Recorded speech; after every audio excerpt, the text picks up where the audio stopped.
ప్రియమైన దేవుని పిల్లలారా, మీ అందరికీ వందనాలు తెలియజేస్తున్నాను. ఈ దినమున కొన్ని సంగతులను మనం దేవాది దేవుడు గుర్తు చేసుకున్నాం. కీర్తనలు 68వ అధ్యాయము 28వ వచనం. నీ దేవుడు నీకు బలము కలుగా నియమించి ఉన్నాడు. దేవా, నీవు మా కొరకు చేసిన దానిని బలపరచము. మన దేవుడు మనకు బలము అనుగ్రహించాలి. మన దేవుడు మనకు బలము అనుగ్రహించాలి. ఎందుకు అంటే ప్రాణ ఆత్మ దేహములను నిర్మించింది ఆయన. ఈ శరీరము మీద దేవునికి సర్వ హక్కులు ఉన్నాయి. నేను అబద్ధాలు చెప్పచ్చు, మోసం చేయొచ్చు, దేశాన్ని దోచుకోవచ్చు అనే ఆలోచనలు వస్తే ఈ భూమి మీద తప్పు చేస్తే ఫైన్ ఎలా వేస్తారో దేవుడు నిర్మించిన ఈ శరీరం మీద సర్వ హక్కులు ఆయనకే ఉన్నాయి. ఆయన ఫైన్ వేస్తే ఎలా ఉంటుంది తెలుసండి? ఇక్కడ ఏమంటున్నాడు చూడండి. నీ దేవుడు నీకు బలము కలుగ నియమించి ఉన్నాడు.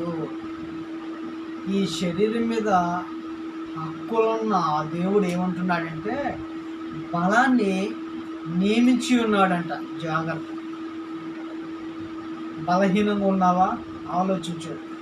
దేవుని దగ్గరికి రా. నీ బలహీనత, నీ సమస్య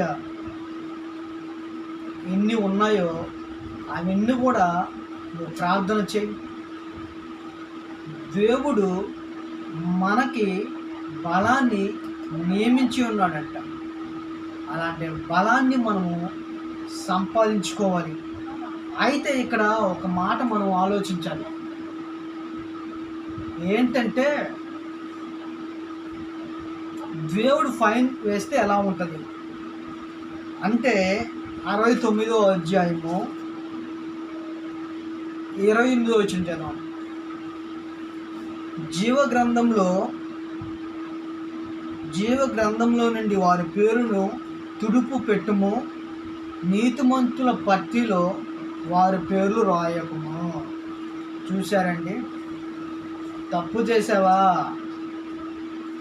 దేవుడు ఫైన్ వేస్తాడు. ఆయన వేస్తే ఫైన్ ఎలా ఉంటుందో తెలుసా? జీవ గ్రంథంలో పేరు ఉండదంట.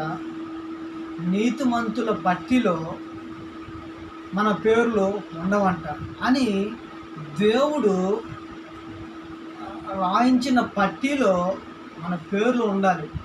ఎందుకంటే భూమి మీద నియమించినప్పుడు, మనల్ని నిర్మించినప్పుడు ఆయన గ్రంథంలో పేర్లు లిఖితమై ఉంటాయి. ఆయన రాజ్యానికి ఎవరు వస్తారా, ఎవరు రారా, భూమి మీద నుండి ఆయన రాజ్యానికి ట్రావెలింగ్ చేసే టైంలో మనం ఎలాంటి పనులు చేసాము అన్నీ కూడా దేవుడు కొలతేస్తాడండి. అందుకని ప్రతి ఒక్కరు మారు మనసు పొందాలని కోరుకుంటూ దేవుని పేరట తెలియజేస్తున్నాను. వందనాలు.